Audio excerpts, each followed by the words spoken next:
you. Move this a little closer to me. Hi, everyone. Thank you for coming. It is a total pleasure and honor to be interviewing Jeannette today. We share an editor, which we haven't discussed, Yes. the great Nan Graham, but we've never met, and so this is thrilling. This is our first face-to-face. Welcome. Thank you. I want to apologize ahead of time. I was sick about 6 weeks ago, and my voice is a little wonky. Hopefully it won't totally go out on me today, but I'll do the best I can. So this book is fantastic, and as soon as you leave here, you will turn around and go right over there and buy it. I feel like, when I started thinking about asking you questions, I had all these adjectives that, I never use coming into. I was like, it's a barn burner, it's rollicking, it's twisty and turny, and it's all of those things which, will keep you up at night and turning the pages. It really is all of those things. I think the obvious place to start is to ask you about, I feel like this, at least I've heard you say, that this is of your 3 novels, yes? This one is sort of the most fictional, yes? The furthest afield from your deep, although you are very present in this book. Yes. First, I'd like to thank everybody for coming, and I'd really like to thank Styron for interviewing. She is so. If you haven't read her books, you must. I feel like the stars interviewing the moon here. So, she's just a brilliant thinker and writer, and I'm genuinely honored. I'm also honored that y'all chose this beautiful day to sit under a tent and listen to my white trash stories. But yes, this is my most fictional book. I thought I would never write fiction. When I was growing up, both of my parents were writers, but they never sold anything. And when I found out that you could make a living writing true things, I thought, why would you write this made-up stuff? And I wanted nothing more than to be a journalist in New York City. So I moved to New York City, and I got a job pretty quickly.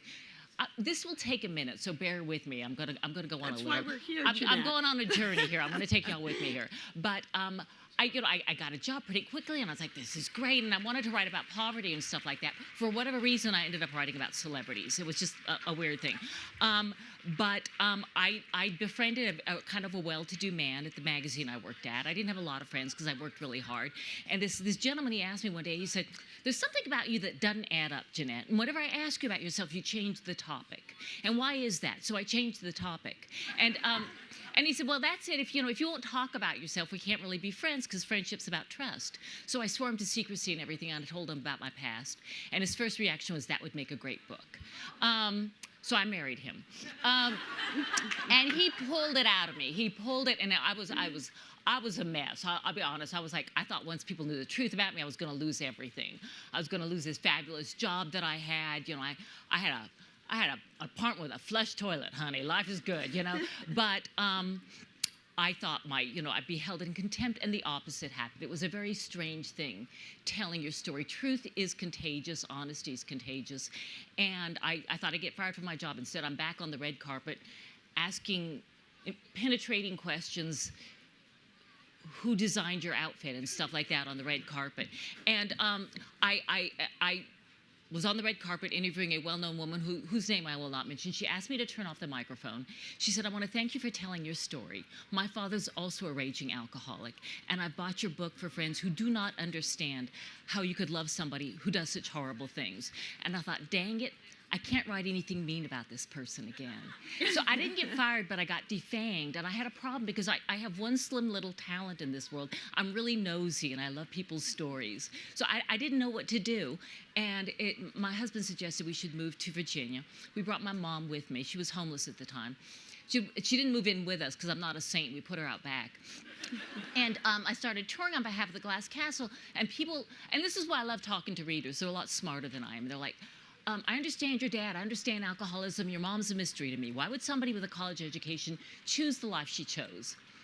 And I was like, well, because she's, kind of nutty. But so many people asked me, I was like, well, maybe there's a story there. So I asked Mom. I didn't invite her to live with us for the purpose of exploiting her, but as long as she's there, what the heck? So I said, Ma, how would you feel about my writing your story? And she was the one who said it shouldn't be about her, but rather about her mother, my grandma Lily, who was a tough broad, a gun-toting, hooch-selling, horse-breaking school teacher. And she didn't just drive she didn't just school teach, she drove the school bus, which wasn't a school bus. It was a hearse with the word school bus painted on the side. And it was all the time getting stuck in the mud. And she'd get the students out and make them recite Hail Marys while they pushed. And she'd say, push and pray, kids, push and pray. It's become a little bit of a philosophy of life for me. So I thought, I'm finished with all this writing stuff, but then I wrote I called that book, it was Half Broke Horses, but I called it fiction because it was all from my mom. I have no idea how much is true. And I had to fill in these gaps that I didn't know what happened, or mom didn't know what happened. And it was funny because people in publishing kept saying, oh, well, you can call it nonfiction. It's like, no, I'm sorry, you make something up. It's not like, oh, mostly true. No, I'm sorry, no. And people have asked me, well, how true is the glass castle? No, you do not make this stuff up, okay? You do. There's a bond between the writer and the reader. And you're telling, this is how I survived poverty, or this is how I survived drug addiction, or whatever. And you have to be honest. If you don't have the honesty, forget it. Put the label fiction on it. So I wrote another book, Silver Star, again, based on people I knew. And I thought, I'm finished with this making up stuff. And still going on tour, though. And again, it was readers. And some that say, you should write fiction. I was like, no. I am a truth teller. I'm a fact finder. I do not make things up. I have no imagination. I am a reporter. That's all I do. And a gentleman in Ohio, first row, he raised his hand after I was going on about being a fact finder and having no imagination. He said, ma'am, forgive me, but I think you have a fabulous imagination, but you're afraid of your own creativity. I was like, oh, I think he might be onto something. Because both of my parents, wildly creative. You know, they had characters in their heads at all time. And sometimes the characters would get out at their behest, and sometimes not at their behest. And I think I associated creativity with, I think I associated making things up with lying and insanity, both of which run in my family. And I was on a panel one time with a couple of novelists, and the wonderful Elisa DeGenoa, who wrote Still Alice and a number of other books. Somebody asked her, what is the best fiction writing advice anybody ever gave you? And she said, take an acting class. And I thought, well, that's kind of weird and dumb. She doesn't know what she's talking about. And I didn't realize what she's talking about until they turned The Glass Castle into a movie. And Al and I were talking about this a little bit. She's done some acting. I'm really eager to talk to her about this because Woody Harrelson was cast as my father. When I first heard he was cast as Dad, I was like, well, that's stupid casting. He doesn't look anything like Dad, but nobody knows what Dad looks like, so that doesn't matter. And then he called me up, even before we'd met, and he was asking these really great questions about, like, and they were really direct, like when he talked to you, did he look you in the eye? And what did he do with his hands when he talked to you? And he wanted to get Dad's walk. And he felt if he could get the walk, he could get the personality. And I was just so fascinated. These actors, they have these extra nerve endings, and they're hypersensitive to the physicality of emotion. And he kept on trying to get Dad's walk. And so I'm clomping around my office trying to describe Dad's walk. And he could hear me clomping, and I was like, Dad had a kind of long-legged, lean-hipped walk. And he said, I don't know what that means. I said, because it doesn't mean nothing. And he said, I wish I could see you. And I said, oh, no, you don't. I look like RuPaul. You don't want you, because I can't do Dad's walk. I'm not an actor. But so I go to the set. I'm sorry, I will get to this in a minute. So I get to the set of The Glass Castle. He didn't know I was there on this particular day, what they were filming. And it's really interesting. Those of you not in the movie business, they always shoot the most complicated scene of the day first, so the actors have a lot of energy still. And on this particular day, they were shooting the scene where the Brie Larson character, that would be me, was going to leave home. And the Woody Harrelson character, my father, was trying to convince her to stay. And the first time I saw Woody Harrelson in character, I burst into tears. He nailed it, honey. He might be blue-eyed, blonde-haired, whatever, but he had the posture, he had the cigarette behind his ear, he had the friggin' facial muscles. I was like, how did he do this? And so they were acting, and I was like, ugh. And then they went off script. And Woody Harrelson started saying things that my father had said that I hadn't told him. And I was a mess. I was slinging snot. I was all over the place. And Woody walks off, and he sees me over there. in the corner crying and looking a mess. And he didn't know I'd been watching it. He walks over, and in Dad's voice, I'm not such an idiot that I thought that was Dad, but I started apologizing. I'm sorry, I should have stayed at home, blah, blah. And he hugged me, and in Dad's voice, he says to me, "You had to do it, honey. You had to leave, or we wouldn't be here right now." And it was one of those miracles that life gives you sometimes, if you're really, really lucky. Here, this man who never met my father had embodied my dad to such an extent that he got the voice, he got the psychology, and he gave me this incredible gift of letting me apologize to him. And I thought, that's what this making up stuff is. I don't think that most fiction writers make things up. The sort of fiction that I'm drawn to is very close to nonfiction. And these actors, and I'd been studied one time when Jennifer Jason Leigh was playing a journalist. She spent some time with, they don't say, oh, well, I'm going to play a journalist and figure out what they study, they look, they do the research, they borrow from what they know. And if somebody told Woody Harrelson, just, play a drunken hillbilly, he would have resorted to stereotypes because that's what we know. But it's getting deeper, and it's getting inside people's heads. And it wasn't just, I have to say, it wasn't just Woody, it was Naomi Watts. Oh my God, I think she understood Mom better than I did. And they all inhabited these characters. And I thought, I will never be as good as they are, but they're kind of my North Star in making things up. I think in fiction, the really memorable things are not the plot. When you think about the greats, and I'm not talking about the recent greats, I'm talking about Dickens and Shakespeare, it's not the plots we remember, it's the characters. And if you can bring these characters to life and make them, don't be like Scrooge, these characters have become part of our psyche. And if the writer has the capacity to bring this character to life and make you feel that you know this person and root for them, and the good and the bad intertwined. I know an actor who's trying to play an evil person, and he went to his director and he said, "This person's just so bad, I don't know how to play it, he's just so evil." And the director said, "Don't play the evil, play the hurt." And it's understanding people on that level. Yeah. So I think that in writing Hang the Moon, and again, I will never be Woody Harrelson or Brie Larson or lovely little Ella Anderson who played me at age 11.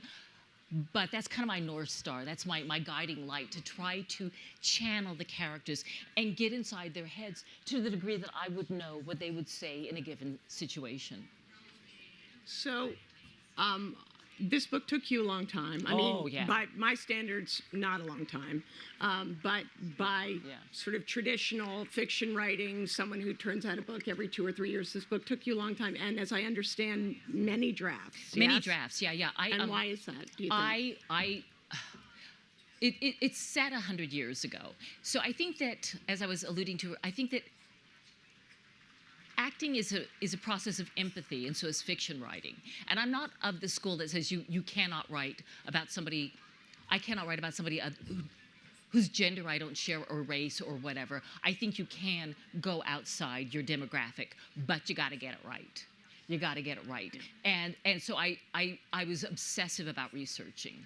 And this book is set 100 years ago. So trying to get inside the head of somebody who lived 100 years ago, I felt I had to. I thought, I'll go read a diary of a moonshiner. They weren't keeping a lot of diaries. There wasn't, Little Still on the Prairie. It wasn't out there. So, I found, a lot of the, it's a fascinating period, Prohibition. But we have these incredible iconic figures from Prohibition, but they're mostly urban. And you got the Untouchables and the Elliot Ness and the Al Capones and all that. And what do we hillbillies have? We have Snuffy Smith of Hoot and Holler, and I just wanted to get a little bit deeper in who were these people and what was really motivating. And there wasn't a lot of research. There wasn't a lot of material for me to turn to. And mostly I went to newspapers, the local newspapers, and I read a lot of letters from the period and editorials. And it was kind of funny because, we look back at Prohibition and what a mess, but reading editorials and speeches from the time, there's a lot of good arguments for Prohibition, and there's not a lot of good arguments for liquor. People should be allowed to spend their money on something that makes them lose their IQ points. But I wanted to get inside. So there's the whole technical issue about how is this done? How did this happen? What did moonshine cost? Again, that was a bit of a challenge because it wasn't static. And so again, I returned to my old friend research. And the book is set in rural Virginia 100 years ago. And after Prohibition failed, there was a study, what the heck went wrong? And it was revealed that there was a county in Virginia, Franklin County. It was called the wettest county in the world. And an estimated 99% of the residents there were involved in moonshine making or distribution. And there was a big trial, so I used the transcripts from that for a lot of the research, and also for the language. It was really interesting. And I wanted to make the book kind of colloquial.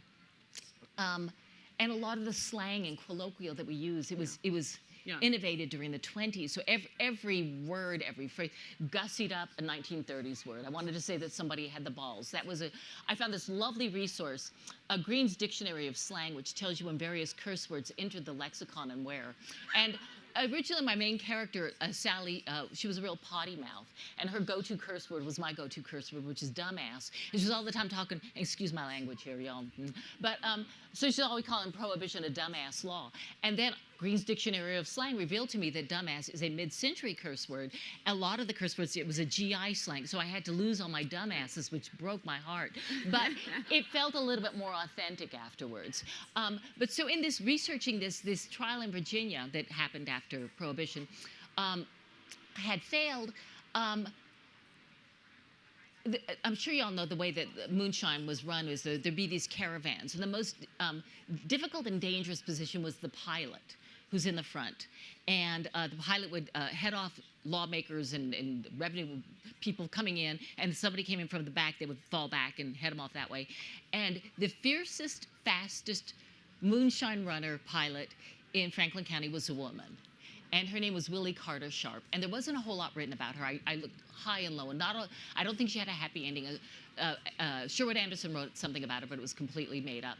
But I didn't want to put anything in the book that couldn't have happened in real life. I don't know about y'all, but if I read something said 100 years ago and they start talking or sounding or thinking like present day, then forget it. Or you think this wouldn't have happened then. So I based a lot of the characters on historical characters, and I tried to get the language and everything right. So that's what took me so long. And unfortunately, I find everything fascinating.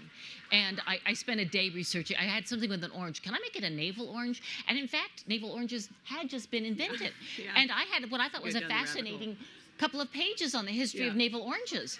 Fortunately for readers, my editor didn't find navel oranges fascinating and cut it out. But if anybody wants to discuss the history of navel oranges, I got a lot of research on it, and I'd be happy to share it with you. I think John McPhee wrote a whole book about it. You can.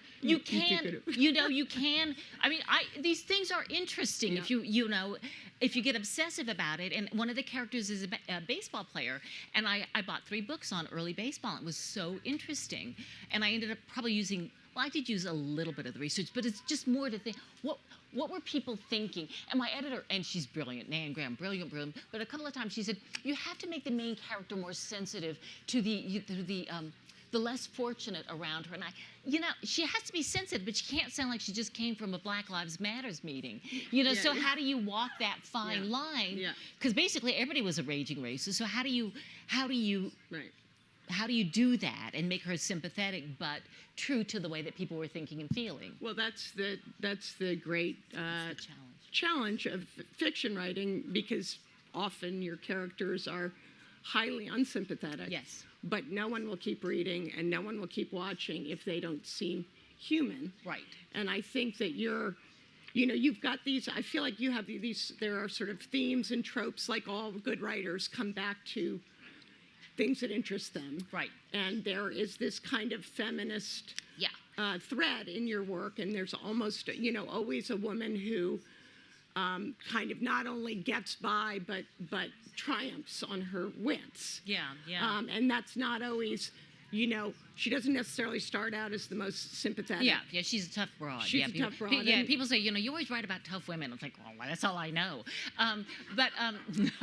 Tell you a quick story. Sally Kincaid was born into wealth, and then she was kind of booted from that. And I'm just a big believer in, I don't know, tell you all a quick story here.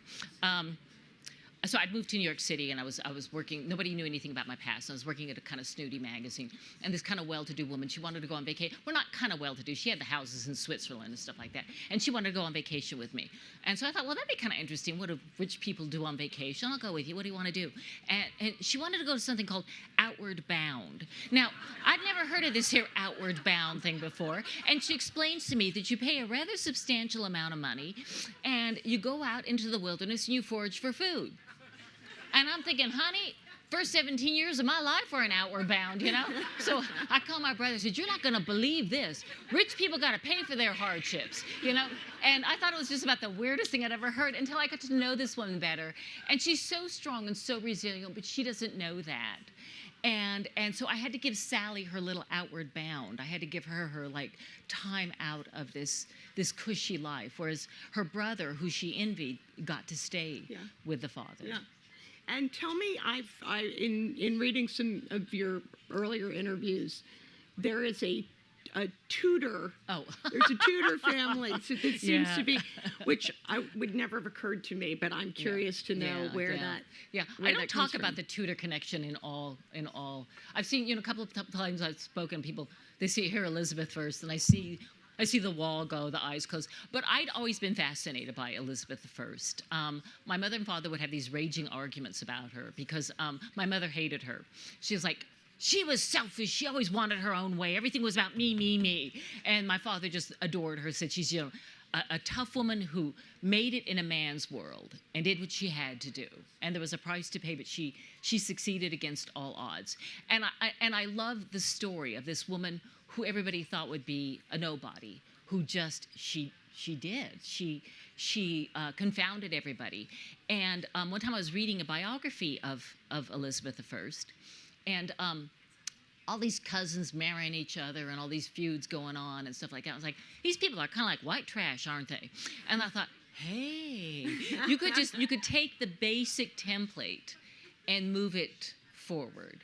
And I was going to move it up into the 1980s or even the 21st century and make it media, which thank goodness I didn't, because everybody would have thought I was doing Succession. Oh, yeah. In fact, a couple of people have asked me if my book was inspired by Succession. A couple of people have asked me if it's inspired by the Trumps. And I think it just goes to show you it's a dynasty. It's sibling right. It's about family. For all the like moonshining and the shooting and all that, it's about family. And that's one of the things that just so fascinates me. Family and the dynamics and how two siblings growing up in the same household can come away with entirely different stories. Same facts, different stories. Do you feel like that was the experience in your family? Oh yeah. My very favorite memory of my entire childhood is when I was 5 years old, and we had no money for Christmas presents, and my father gave each of us children a star. I'm not subtle. I chose the brightest one, Venus, not a star, planet. Dad gave it to me anyway. He said, what the hell? It's Christmas. You want a planet, you got a planet. And it's my favorite gift ever. To this day, I'll see Venus up in the sky. I own that, honey. That is mine. And I love the story so much. I told it at my father's funeral. After I finished telling the story, my older sister, Lori, lots smarter than me, always saw right through Dad's BS. She folds her arms and said, isn't Nat like that sorry SOB dad of ours to go give away something that doesn't belong to him in the first place? And I thought about that a whole lot while I was writing The Glass Castle, because I am a big believer in truth and truth-telling. But, it depends on how you choose to tell the story. We are all storytellers. Anytime anybody answers the question, how was your day, what happened, you are telling the story. And what do you focus on? What do you do? You focus on the jerk who cut you off in traffic or the lovely clerk who you had a nice little chat with? So yeah, and you can have two siblings and they see the same parents, and one of them hates them, the other one loves them. Same country, some people see a jerk for a president, the other people see a hero. And we're seeing the same facts, we're seeing the same scenario, and you choose to focus on things differently. And again, I find that fascinating as somebody who prides myself in a truth teller, being a truth teller. And any journalist, any memoirist, any biographer, knows exactly what I'm talking about, because you choose which stories. Well, that one's not that interesting. I'm not going to tell that one. Yeah. And well, that one kind of unproves my theory. We'll ignore that one. So how do you tell your story? And you can tell the same story. My brother tells the same Star story, a hilarious impersonation of my dad being drunk. Mm-hmm. So for one it's a comedy, the other it's a tragedy, for the other it's an inspiration. Same facts, different story.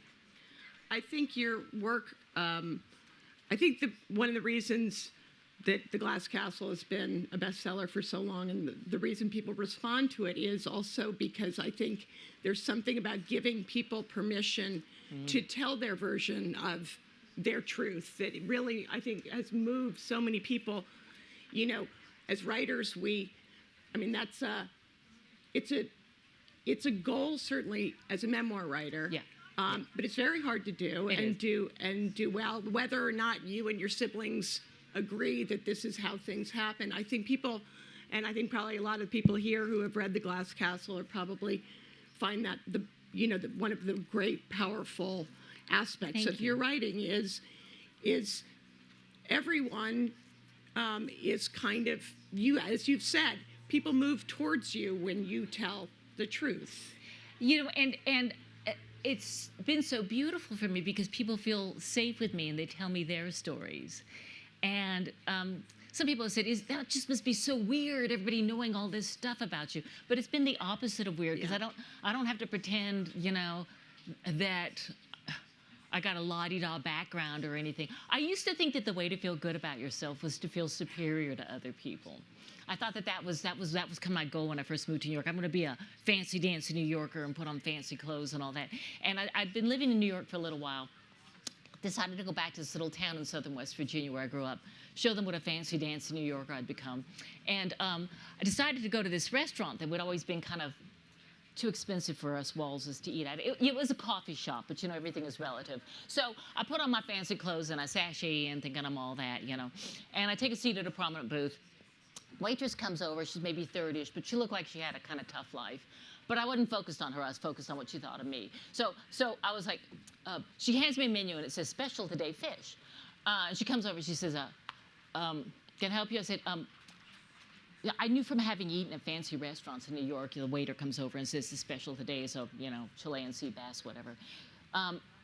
So I said, what is the fish? Now, I was being a jerk because I knew darn good and well what the fish was. It wasn't a lovely Chilean sea bass. It was a little square piece of fish with breadcrumbs. It was fish sticks, which happens to be my favorite fish anyway.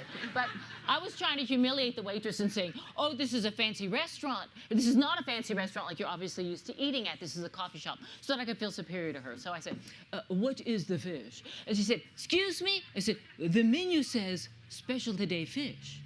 What is the fish?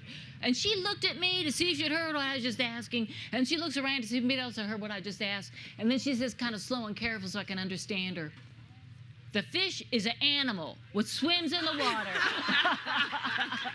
So, like I said, I was being a jerk, and I didn't feel any better about myself. Certainly didn't impress her. She's thinking, make them pretty dumb where you come from, huh? But if I wanted to feel good about myself, I should have introduced myself, and I might have made a friend. And that's one of the many things I've learned from having told my story, is that there are so many people out there with these stories. And it has changed the world for me from a place filled with potential adversaries, potential enemies, to a place with potential friends, and complete strangers come up. And they'll say, it's a lesson I keep on still learning. Sometimes I was in Dallas the other day, and there's this woman waiting to get a signature, and she's all Neiman Marcus'd out, and I'm like, ah. And she comes over and said, girlfriend, you and I could be sisters. She said, my daddy was a truck driver, my mama was a cocktail waitress. One day, daddy went out for cigarettes and never came back. And just don't jump to conclusions. Hatred is contagious, fear is contagious, but so is openness and honesty. And I think, and there's been so much discussion about how do we get the world together. I believe so passionately in the power of storytelling. You can cite statistics until the cows come home, but it's the stories that open up people's hearts and that make these connections. And and people come up to me, and sometimes their lives are so different. Sometimes they come from great wealth. I was at New York Magazine after The Glass Castle was published, and there was this woman, trust fund and all that, and I thought, for some reason, I thought she was going to hate The Glass Castle, and I was all prepared to be looked down at by her. And I was at a book party, not for the Glass Castle, but another one. She's across the room. She sees me. She comes running at me. True story, I clenched my fist. She might be rich, I'm tough. I could take her down. I thought she was going to spit on me. And instead, she throws her arms around me. She said, I want to thank you. I've been in a book club for 12 years. And it wasn't until we talked about your story that we got open about our own. And she said, you've inspired me to write my own memoir. And it was a beautiful, beautiful memoir. And it was very tough. Yeah. It was a very difficult childhood. Yeah. And you know, life is friggin' beautiful if you're willing to be honest about it, not put on airs, and reach out and are willing to be vulnerable and say, you know, I don't have all the answers either, but let's talk about the questions. And people, in my experience, are so good. And like I said, I thought the way to feel safe was to put on armor. The thing is, you know, you can fight with armor, but you can't accept the love. And it's storytelling, and so that's, and as important it is to tell your story, it's equally important to listen to other people's stories, at least as important. And again, that's, I think, one of the beauties of fiction. Mm-hmm. And I don't think I realized that at first. I was just like, the truth is the truth, and people say you can get closer to the truth with fiction. I'm not sure I believe that, but you can tell stories that otherwise wouldn't be told. Stories from the voices of people who cannot tell their own stories. I mean, when I was a kid, my first favorite book was Tree Grows in Brooklyn, which was probably a memoir, but it was marketed as fiction. But then it was The Grapes of Wrath. I thought, here's a family that would not look down at the walls. And it was fiction. It was highly reported, but it was fiction. And I think, you know, The Grapes of Wrath did so much to change people's opinions about those people. Those crazy migrant workers, who are they? It is humanizing people. And I think that is the power and the magic, the alchemy of storytelling, whether it's fiction or nonfiction, bringing people to life. Well, I think you and I are an interesting study in contrast. Yes. Because we have the same editor. We have very, very different upbringings. But at the center of both of our stories are, you know, many similarities, and that's the thing that people respond to. Yes. I certainly felt the same way when I wrote my memoir. I thought, you know, how many people are going to be interested beyond my father's celebrity in what this story is? But I similarly had, you know, an enormous response from people whose lives were entirely different, who said, you know, I grew up, you know, my father was a plumber, but he struggled with depression and alcoholism, and he was a difficult father, and all of the things that bind us together. And that's why, you know, I mean, I think that's why The Glass Castle speaks to people, even though it may seem quite different. That is why we tell our stories. Yeah. You know, I think that we memoirists get a little bit of a bum rap. People think that we're exhibitionists. Oh, these awful things happened to me. You got to feel sorry for me. And that's not it at all. It's looking for that commonality, that overlap. Because in reading her memoir, it's like, wow, we couldn't have had a more different life. But there are these weird parallels. Totally. And I just loved her desperately from having read it. It's like, this woman, like, you know, she thinks about the same things that I do. We come from, the backgrounds couldn't be more different, but it's finding that connection. And we're laying out our lives and saying, you know, this is my life, and maybe you can learn something from it without the nasty business of actually going through it. And then people open up about their experience, and we share. And, you know, The Glass Castle was banned in a very well-to-do suburb in Dallas. And one parent objected to it. And the other parents and the teachers, and God bless them, the students, all banded together and say, we need to know about people like this. We're so privileged, we're so well-to-do, we need to read about stories about poor people. And so they not only brought it back, they had it assigned reading, and they brought me to speak to them. And a friend of mine, a writer, said, oh, you're going to hate those kids. They're a bunch of spoiled brats. We had the best conversation. Oh, my gosh. We talked about everything under the sun, what parents owe kids, what kids owe parents, addiction, entitlement programs. It was an amazing conversation. But one student held back. And after the other kids were gone, this student came up and said, I want to thank you for telling your story, because my uncle also made an inappropriate move on me. And your story gave me the courage to go to my parents and talk about it. So we poor folk have not cornered the market on dysfunctional families. And I get it. I understand why people want to ban books and protect their kids. It's all like, how do we best make our kids safe? And my argument is we make them safe. My passion is that we make them safe not by isolating and insulating them, but by gently exposing them and giving them the tools to understand and protect themselves. Yep. Thank you. Thank you.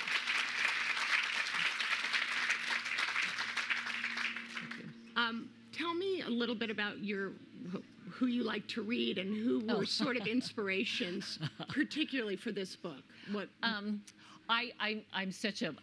all over the place reader. My favorite book is always the one I'm reading at the moment. But I love history. I love memoirs. For this book, it was. You know, there were books on I mean, I read. But the way this book moves is there are enormous plot twists and things you don't see coming. And that was not inspired. I don't like to read highly stylized nonfiction or fiction while I'm writing. It influences. When I was writing The Glass Castle, I was reading Frank McCourt's Angela's Ashes, and I noticed Blarney was creeping into my wee little brother. It's like, I don't talk like this, so I have to be very careful what I read.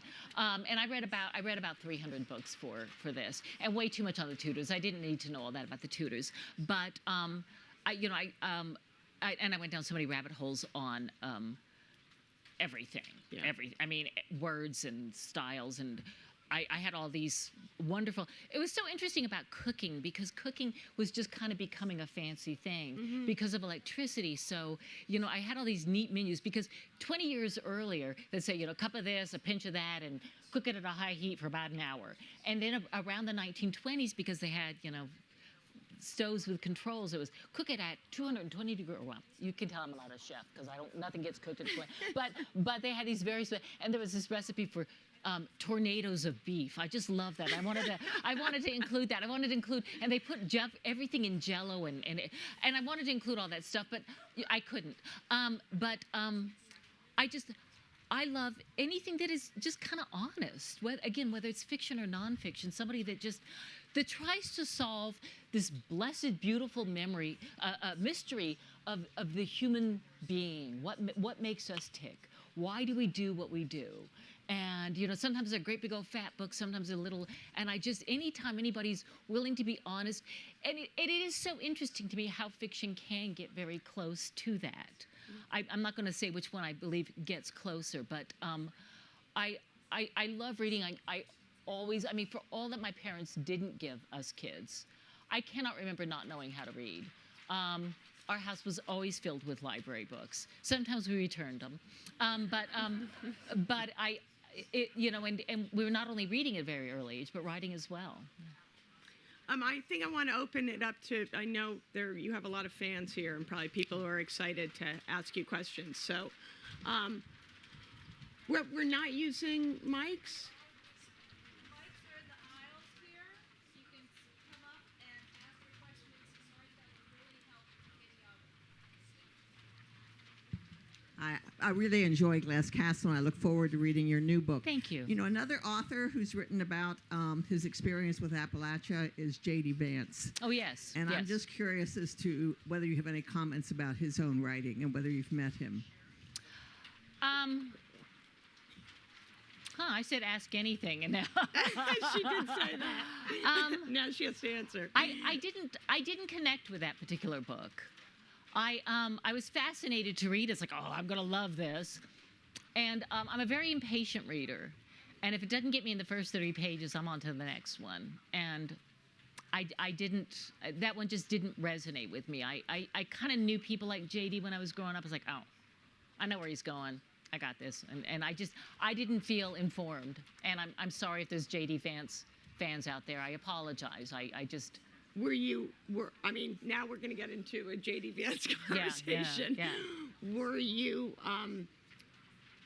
Were you disconcerted or offended by his sort of take on people of the mountains? Not really. But I just didn't feel.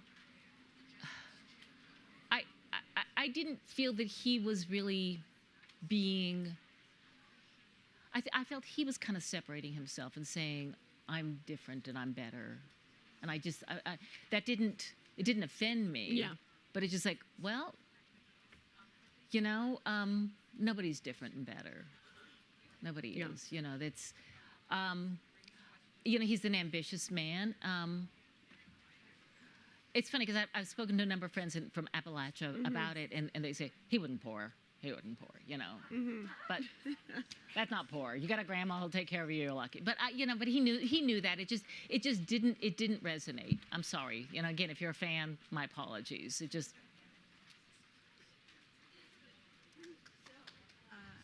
I wonder if you would comment on Demon Copperhead. A comment on Demon Copperhead. I haven't. I've just started it, so I will not be setting it aside. I think so far it's quite brilliant, and she lives in the area, very compassionate. I think so far it's brilliant, and I think she's a brilliant woman, and cares deeply. By the way, I loved A Tree Grows in Brooklyn. Oh, it was on my summer reading list. I'll have to go yeah. back and read it. Yeah. Yesterday, I went to the panel on Dynasty and Wealth, and you had a great quote about nostalgia and research. And if you could repeat it and maybe give us some examples, and then I'd love to know about flypaper.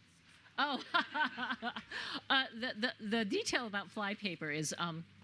I kept on reading all these articles about, like, they'd mention in come to our fly-proof hotel, or, we're doing a fly-proof bakery, or, there'd be all these committees for better roads, or the gardening committee, and the committee to prevent house flies. It's like, what is the darn issue with flies? Why are these people so obsessed with flies? So it's going to have a scene with flypaper in it, and find a site on the history of flypaper, and because I wanted to know if they had the little coils back then, or if it was just the double-sided, or what it was. And it said the use of flypaper declined greatly after the 1920s because of the advent of the car, because there was less horse manure.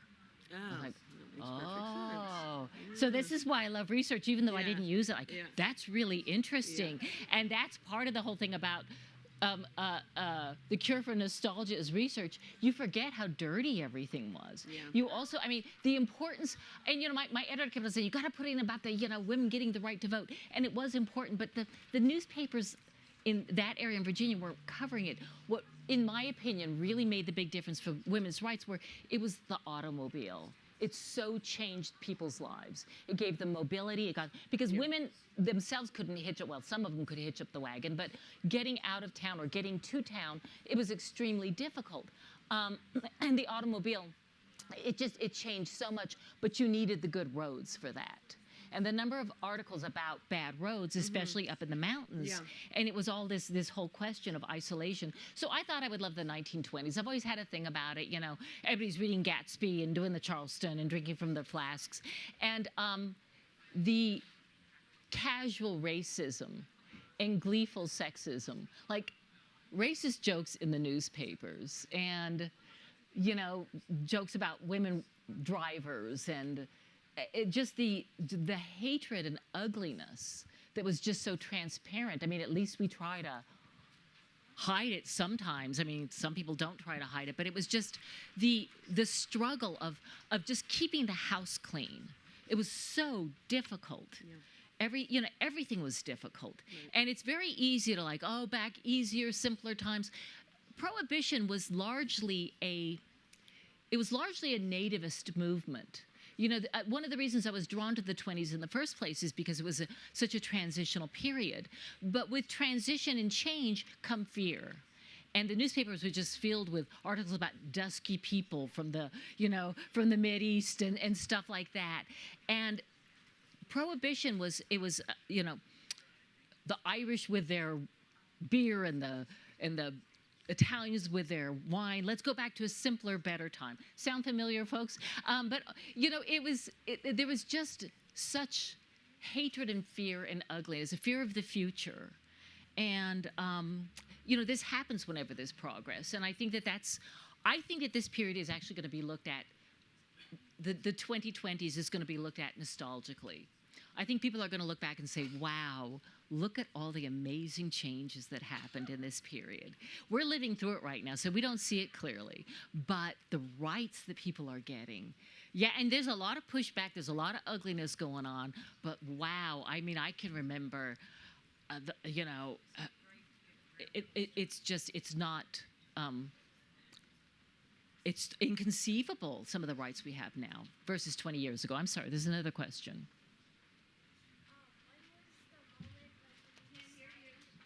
We'll repeat it. When was the moment I decided to be a writer? I always wanted to be a writer from from a very, very early age. I loved storytelling. Like I said, I love everything. I'm fascinated by everything, and that was one of my problems. And so one of the reasons I was drawn to journalism is I thought, like, you can know everything, like, not necessarily deep, but like broad. You can like go do an article on the latest archaeological expedition, or you can do something on what's going on in space. I'm such a dip into all of this, so I thought like I can have a little taste of everything. And what happened is I was very unpopular in school. I was just like the outcast in school. But I got on the school newspaper, and I knew how to take photographs. So I could go to the dances, I could go to the football games. I had my camera. People started posing for me. I could put them in the newspaper, and I fell in love with journalism. I thought like, it gave me an entree into this world that I wasn't part of, as an observer and as in the sidelines. But I think a lot of writers and journalists, no matter how you grow up, we're observers. We're in the sidelines. So I love writing and reporting. I still love journalism. I don't miss finding out who Lindsay Lohan is really dating. But I do love this complicated process of trying to find the truth. Thank you for your question. Other questions? Do you think you go back to nonfiction? Do you have a nonfiction book in your I don't quiver? I don't think I will. I still love it, but the thing is, you can do anything in nonfiction. You can do anything in fiction that you can in nonfiction, and the reverse isn't true. So you can find a fascinating story, and it's not that the research is difficult. That's not what I find inhibiting, but you can take these fascinating parts of a story and put it together. And the challenge is that you have to make sure the pieces fit. And it can't be kind of a Frankenstein thing with too long arms. But John Cheever's daughter, I think it was Susan Cheever, said to one of her friends, "Don't say anything interesting around Dad because he'll put it in his books." and so that's what you can do as a fiction writer, like all these interesting stuff. Somebody, in your circle acts like a complete jerk. You don't get upset. You're like, "Oh, that would make a great scene." So, all of these things happen, and I think I've kind of fallen in love with that. That being said, I find it in some ways more difficult than nonfiction, because people say, "Oh, well, you've got to report it," but it's like navigating in an ocean. You can go in any direction. Absolutely. And you have to. And do you find that you, not a rabbit hole, but you take your characters down in a direction and then find that's the wrong direction? Yeah, and yeah. well, then this whole other piece is not going to absolutely. match up. And nonfiction gives you guardrails. Right, exactly. And you don't have to ask yourself about, well, these pieces don't fit up. And in fact, you talked about the Hang the Moon taking so long. It really wasn't working at first. And I put it in first person present. And something clicked. That's interesting. Something clicked. And also, I was focusing more on the business. And then I started focusing more on the women and the family. And it became more real. We got 5 minutes. I was wondering, so I noticed a lot of similarities between you and Sally in the beginning of the book, especially, where you said you described her as having rusty red hair and her mother's strong jaw. And I was wondering how much you, found the similarities between yourself and the character to try to write her authentically. Yeah, excellent question. The rusty red hair actually comes from Elizabeth, But yeah, I think, I'm not that good at channeling yet. I can't, I'm still turning to my go-to source, which is me. And there were a couple of times when I was stuck on the dialogue, and my husband and I would act it out. He would say, her father was the Duke, and he would be the Duke and say something, and I would respond and say he'd say, that's your line. So yeah, I mean, a lot of it did come from me, but a lot of it didn't. Most fiction does. I mean, as you said, like acting, it all comes from, if you can't find a place of authenticity, even if you're creating a character who is completely different from you, if you can't find that center of authenticity, then it will read as inauthentic. Right. It will feel made up. So, Yeah. But yeah, that's my character. Yeah. Are we out of time? I want to leave you all with one quick last Please. thought. Sally had she's one time. I know everybody thinks we're in dark times, but she's out in the dark at night, looking up at the stars, and she's thinking, the stars are there all day long. You just don't see them. And there are some things that you need the dark of night to see by their own light. And that's just something, please remember during dark times, that the stars are up there all the time. We just don't see them. So during these dark times, remember to see the stars. And thank you all so much. That's beautiful, Jeannette. Thank you all for coming. Thank you. Thank you. Thank you.